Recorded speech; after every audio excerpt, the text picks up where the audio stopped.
এলেবেলে ৭-৫ চ্যানেলে সবাইকে স্বাগত। আজকের নিবেদন আখতারুজ্জামান ইলিয়াসের গল্প রেইনকোট। চলুন তবে শোনা যাক। ভোর রাত থেকে বৃষ্টি। আহা, বৃষ্টির ঝমঝম বোল। এই বৃষ্টির মেয়াদ আল্লাহ দিলে পুরো ৩ দিন।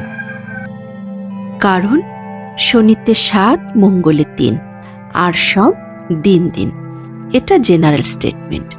স্পেসিফিক ক্লাসিফিকেশনও আছে। যেমন মঙ্গলে ভোর রাতে হইল শুরু, ৩ দিন মেঘের গুরু। তারপর বুধের সকালে নামল জল, বিকালে মেঘ কয় এবার চল। বৃহস্পতি শুক্র কিছু বাদ নাই, কিন্তু এখন ভুলে গেছে। যেটুকু মনে আছে, পুরো বেড কভারের নিচে গুটিসুটি মেরে শুয়ে আর এক পশলা ঘুমিয়ে নেওয়ার জন্য তাই যথেষ্ট। অন্তত ৩ দিন ফুটফাট বন্ধ। বাদলায় বন্দুক বারুদকে একটু জিরিয়ে নেবে না? এই কটা দিন নিশ্চিন্তে আরাম করো। তার হলো কই? Man proposes. এমন চমৎকার বাদলার সকালে দরজায় প্রবল কড়া নাড়া। শেষ হেমন্তের শীত শীত পর্দা ছিঁড়ে ফালা করে ফেলল। সব ভেস্তে দিল। মিলিটারি আজ তার ঘরে। আল্লাহ গো, আল্লাহুম্মা আনতা সুবহানাক্কা ইন্নী কুনতু মিনাজ জালিমিন। পড়তে পড়তে সে দরজার দিকে এগোয়। এই কয়েক মাসে কত সূরাই সে মুখস্থ করেছে। রাস্তায় বেরুলে ৫ কলেমা সব সময় রেডি রাখে ঠোঁটের ওপর। কোন দিক থেকে কখন মিলিটারি ধরে, তবু একটা না একটা ভুল হয়েই যায়।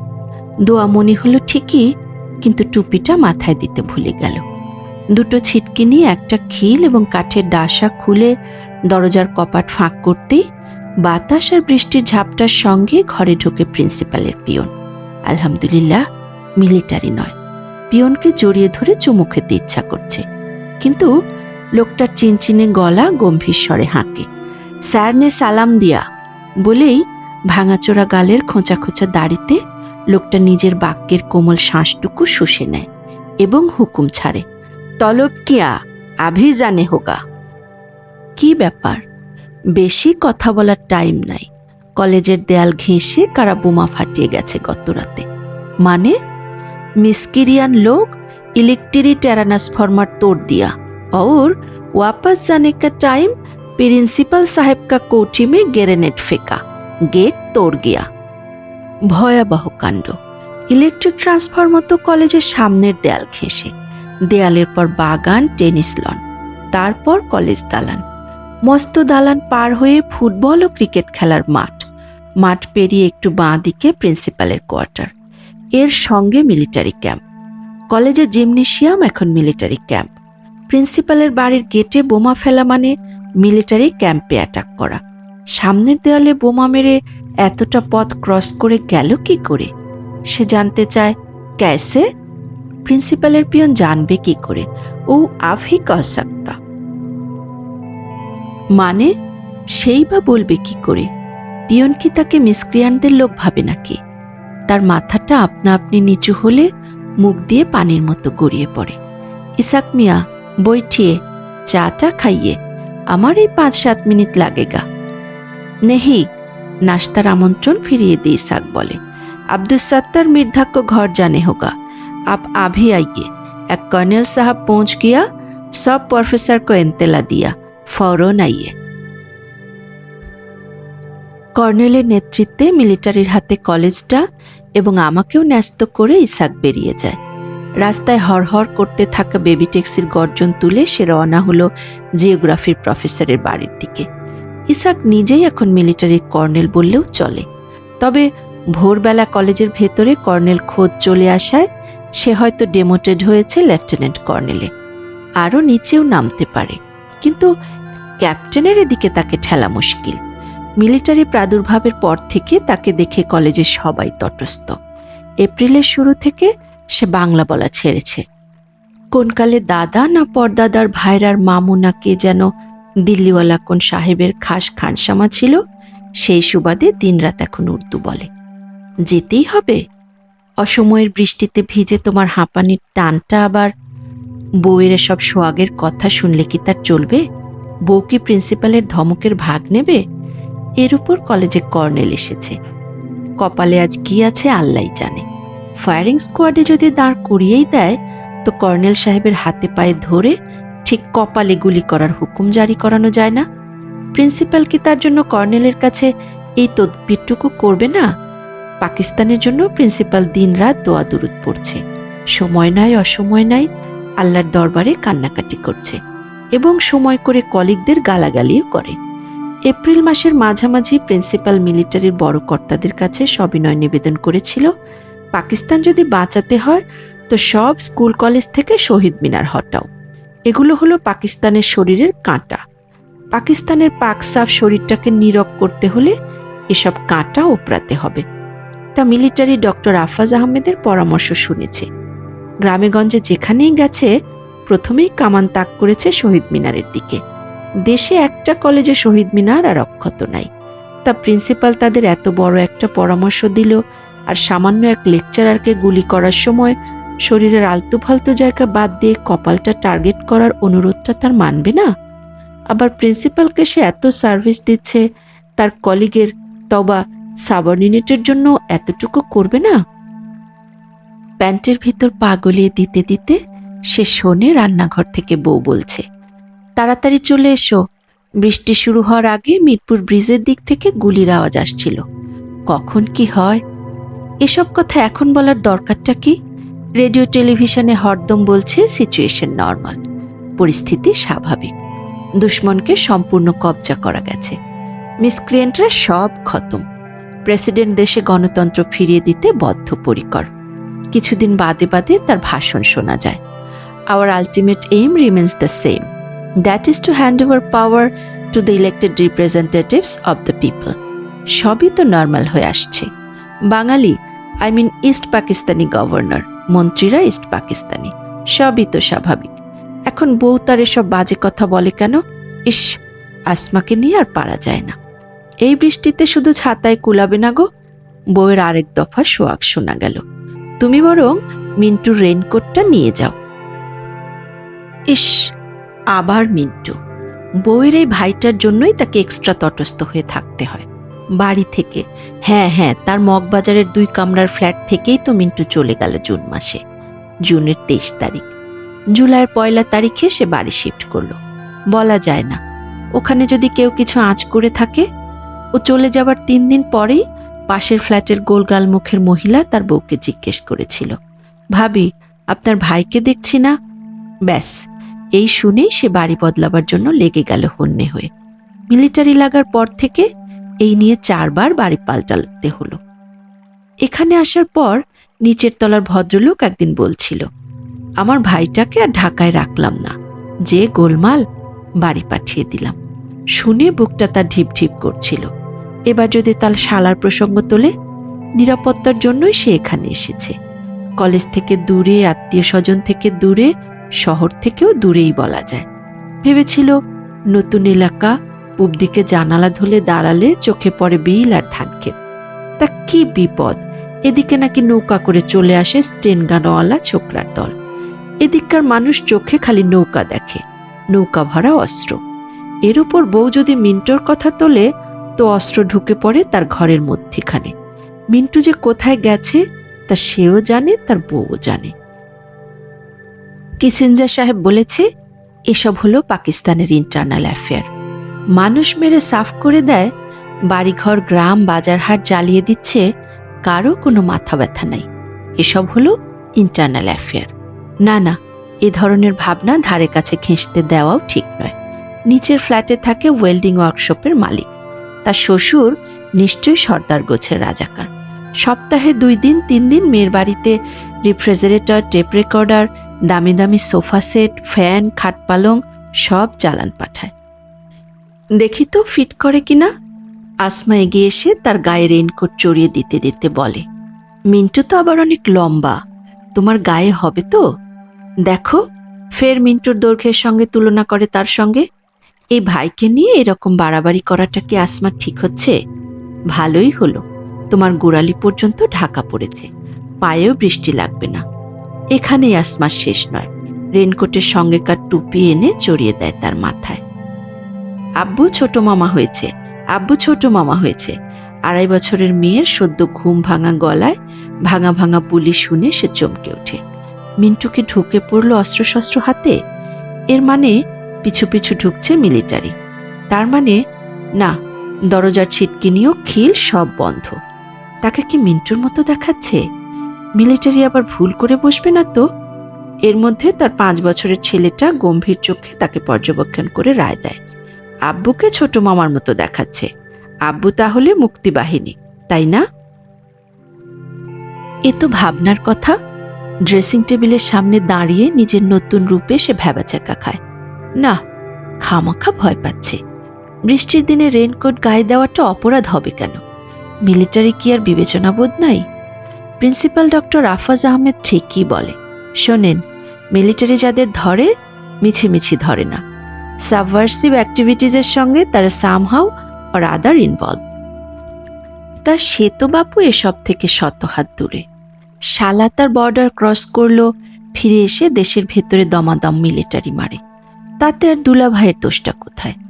এই যে মিলিটারি প্রত্যেক দিনই ঢাকা শহরের বাজার পোড়ায়, বস্তুতে আগুন লাগিয়ে টপাটপ মানুষ মারে, মেয়েদের ধরে নিয়ে যায়, সে কখনো এসব নিয়ে টু শব্দটি করেছে? কলেজের দেয়াল ঘেঁষে প্রিন্সিপালের কোয়ার্টারের পাশে মিলিটারি ক্যাম্প, ক্লাস টাস সব বন্ধ, ছেলেরা কেউ আসে না, মাস্টারদের হাজিরা দিতে হয়। তাও বহু টিচার গা ঢাকা দিয়েছে কবে থেকে। সে তো রোজ টাইমলি যায়। স্টাফ রুমে কলিগরা ফিসফিস করে, কোথায় কোন ব্রিজ উড়ে গেল, কোথায় 7 মিলিটারি লাশ পড়েছে ছেলেদের গুলিতে, এই কলেজের কোন কোন ছেলে ফ্রন্টে আছে। কই, সে তো এসব আলাপের মধ্যে কখনো থাকে না। এসব কথা শুরু হলেই আলগোছে উঠে সে চলে যায় প্রিন্সিপালের কামরায়। ডক্টর আফজ আহমেদের খ্যাসখ্যাসে গলায় হিন্দুস্তান ও মিসক্রিয়েন্টদের আশু অবশ্যম্ভাবী পতন সম্বন্ধে নিশ্চিত ভবিষ্যৎবাণী শোনে। ওই ঘরে আজকাল সহজে কেউ ঘেঁষে না। উর্দুর প্রফেসর আকবর সাজিদকে প্রিন্সিপাল আজকাল তোয়াজ করে।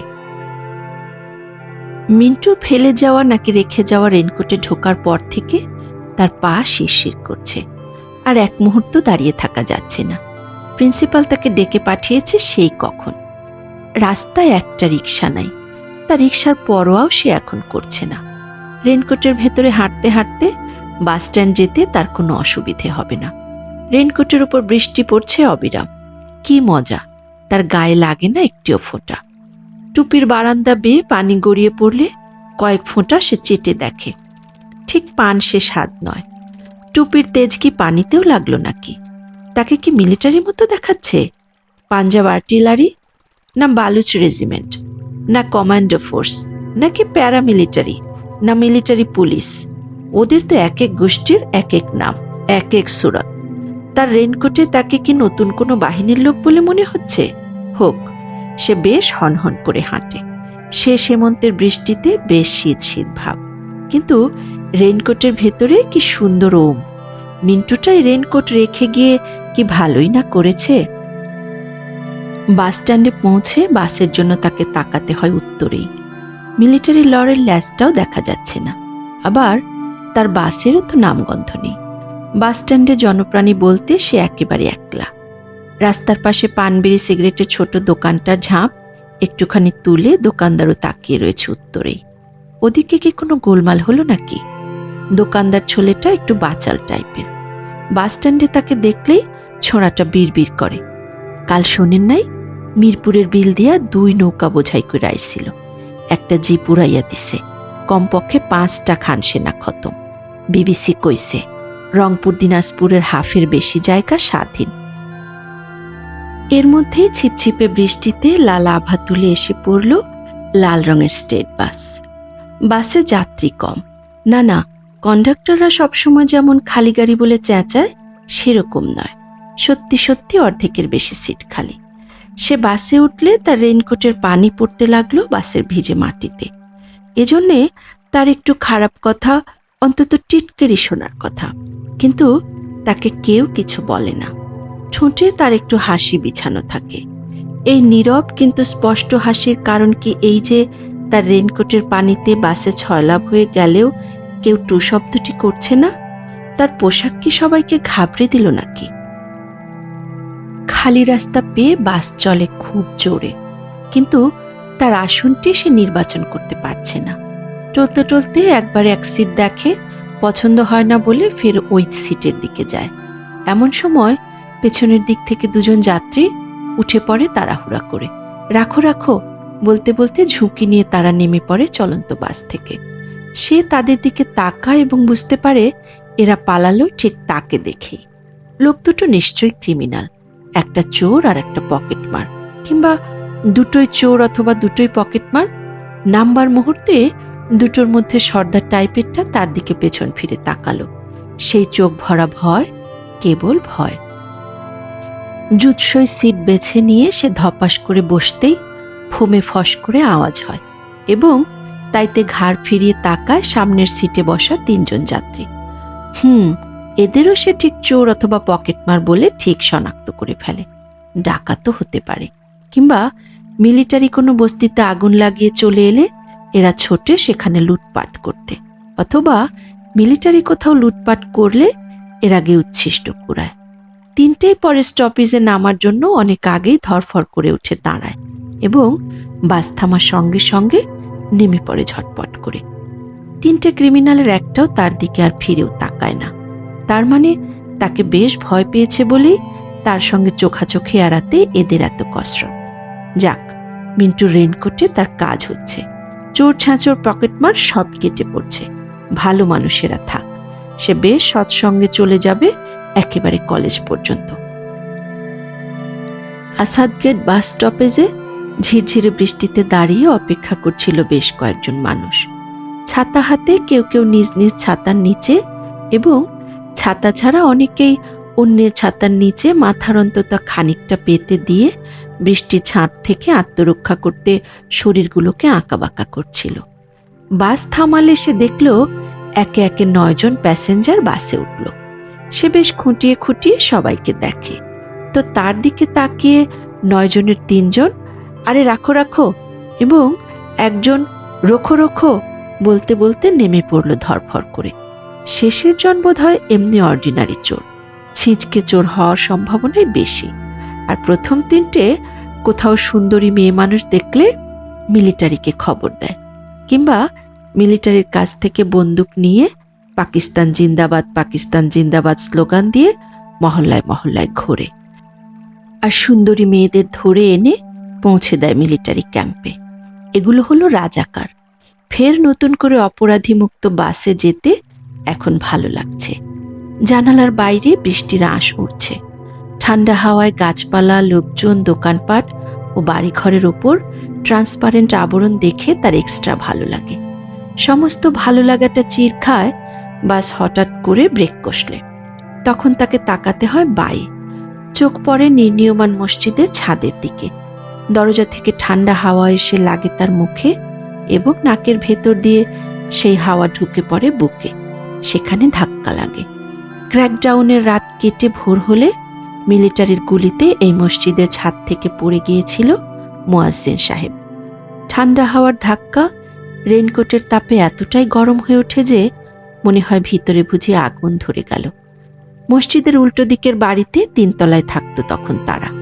রাতভর ট্যাঙ্কের হুঙ্কার আর মেশিন গান আর স্টেন গানের ঘেউ ঘেউ আর মানুষের কাতরানিতে তাদের কারো ঘুম হয়নি সে রাতে। ছেলে মেয়ে নিয়ে ছেলে মেয়েদের মায়ের সঙ্গে সে শুয়েছিল খাটের নিচে। ভোরবেলা মিলিটারি মানুষ মারা একটু বিরতি দিলে ছেলেমেয়েরা ঘুমিয়ে পড়ে এবং বন্ধ জানালার পর্দা একটু তুলে সে রাস্তা দেখতে থাকে। রাস্তার উপরে মসজিদের ছাদে মুয়াজ্জিন সাহেব দাঁড়িয়েছিল আজান দিতে। সাধারণত জুমার নামাজটা সে নিয়মিত পড়ে, তবে সেই ভোরে তার আজান শুনতে ইচ্ছা করছিল খুব। মুয়াজ্জিনের আজান দেয়াটা সম্পূর্ণ দেখবে বলে সে জানালার ধার থেকে সরে না। সারা এলাকায় ইলেকট্রিসিটি নষ্ট। মুয়াজ্জিনের মাইক্রোফোন অকেজ। মুয়াজ্জিন সাহেব গমগমে গলায় যতটা পারে জোর দিয়ে বলে উঠল, আল্লাহু আকবার। দ্বিতীয়বার আল্লাহর মহত্ব ঘোষণা করার সুযোগ তার আর মেলেনি। এর আগেই সম্পূর্ণ অন্যরকম ধ্বনি করে লোকটা পড়ে যায় রাস্তার ওপর। সেদিন সকালে বৃষ্টি ছিল না। আজ বৃষ্টির সকালে মিলিটারি কি ওই দৃশ্যের পুনর্গঠনের পায়তারা করছে?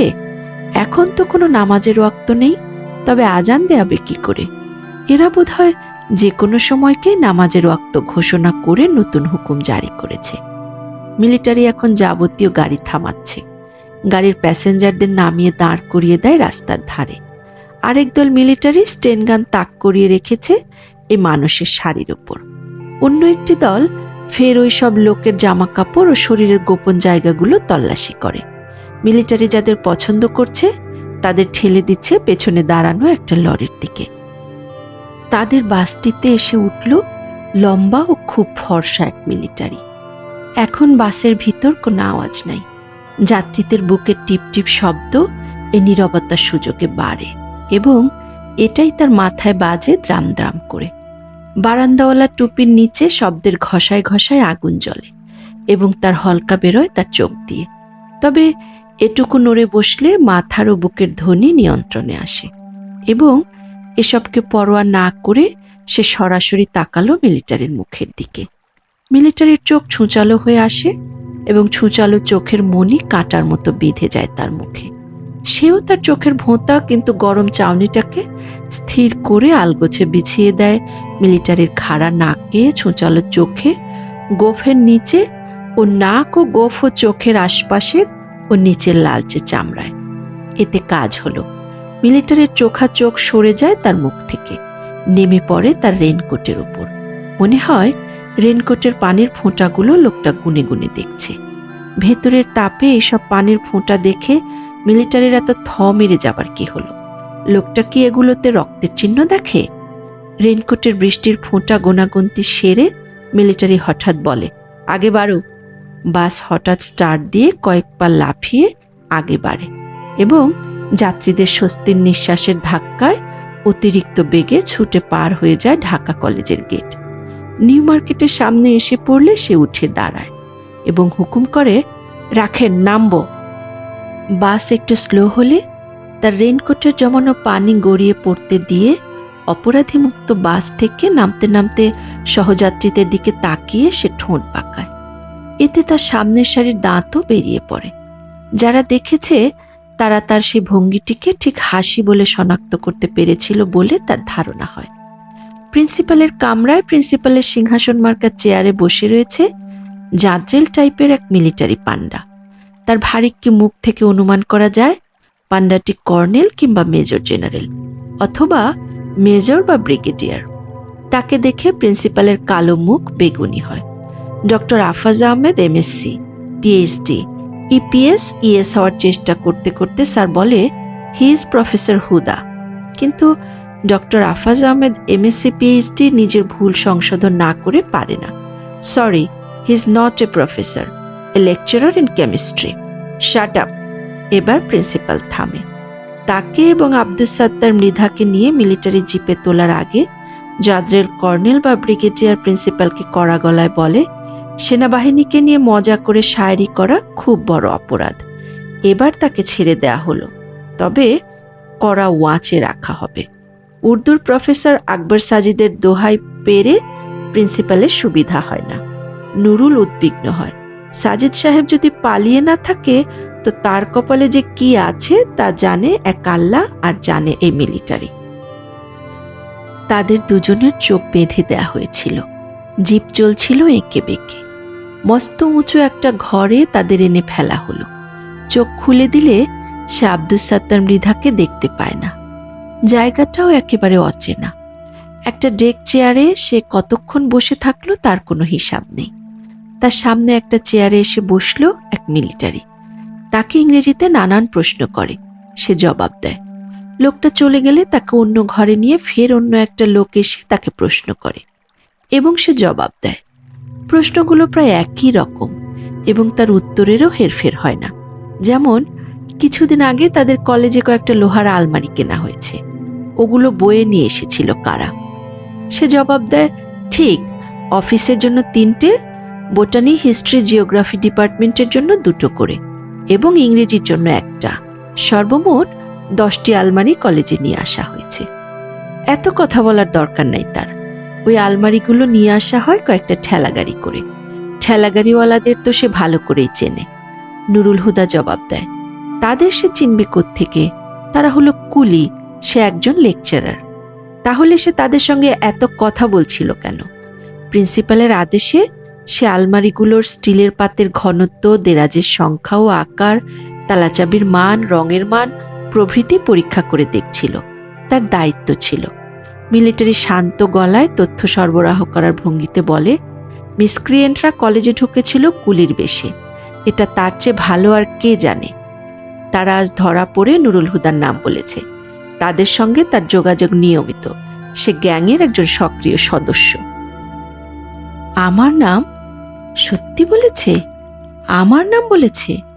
নুরুল হুদার হঠাৎ চিৎকারে মিলিটারি বিরক্ত হয় না, বরং উৎসাহ পায়। উৎসাহিত মিলিটারি ফের বলে, কুলিরা ছিল ছদ্মবেশী মিসক্রিয়েন্ট। তারা কলেজের টিচারদের মধ্যে নুরুল হুদার নামে বলেছে। নুরুল হুদা অবাক হয়ে তাকিয়ে থাকে।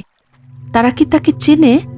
কেমিস্ট্রি ডিপার্টমেন্টে আলমারি সাজিয়ে রাখার সময় এক কুলি দাঁড়িয়েছিল তার গা ঘেঁষে। তখন তো ঘোরতর বর্ষাকাল। ঢাকায় এবার বৃষ্টিও হয়েছে খুব। রাত দিন এই বৃষ্টি নিয়ে সে কি যেন বলেছিল। তাতে কুলিটা বিড়বিড় করে ওঠে, বর্ষাকালেই তো যুদ্ধ। কথাটা দুবার বলেছিল। এর মানে কি? স্টাফ রুমে কে একজন একদিন না দুদিন ফিসফিস করছিল, বাংলার বর্ষা তো শালারা জানে না। রাশিয়ায় ছিল জেনারেল উইন্টার, আমাদের জেনারেল মনসুন। ওই ছদ্মবেশী ছেলেটা কি এই কথাই বুঝিয়েছিল? তার উপর তাদের এত আস্থা। উৎসাহে নুরুল হুদা এদিক ওদিক তাকায়। তার মৌনতা মিলিটারিকে আরেকটু নিশ্চিত করে। কিছুক্ষণ পর, কতক্ষণ পর সে বুঝতে পারে না, মিলিটারি তাকে ফের একই প্রশ্ন করে।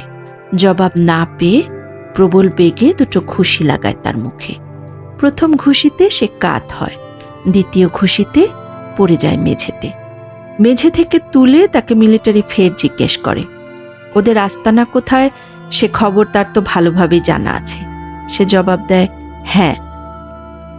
ওই ঠিকানাটা বলে দিলেই তো তাকে সসম্মানে ছেড়ে দেয়া হবে। এই নিশ্চয়তা দিয়ে তাকে পাউরুটি ও দুধ খাওয়ানো হয়। তাকে ভাবতে সময় দিয়ে মিলিটারি চলে যায়।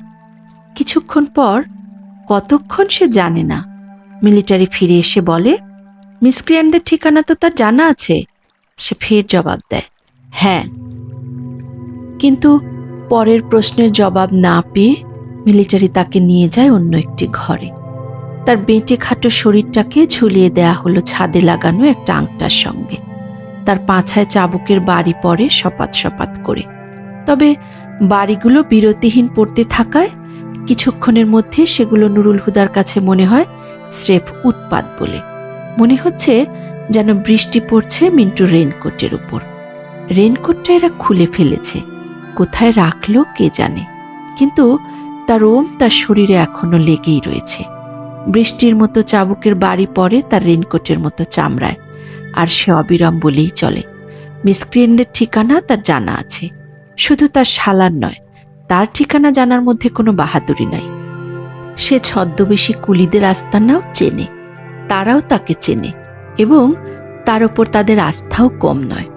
তাদের সঙ্গে তার আঁতাতের অভিযোগ ও তাদের সঙ্গে তার আঁতাত রাখার উত্তেজনায় নুরুল হুদার ঝুলন্ত শরীর এতটাই কাঁপে যে চাবুকের বাড়ির দিকে তার আর মনোযোগ দেওয়া হয়ে ওঠে না।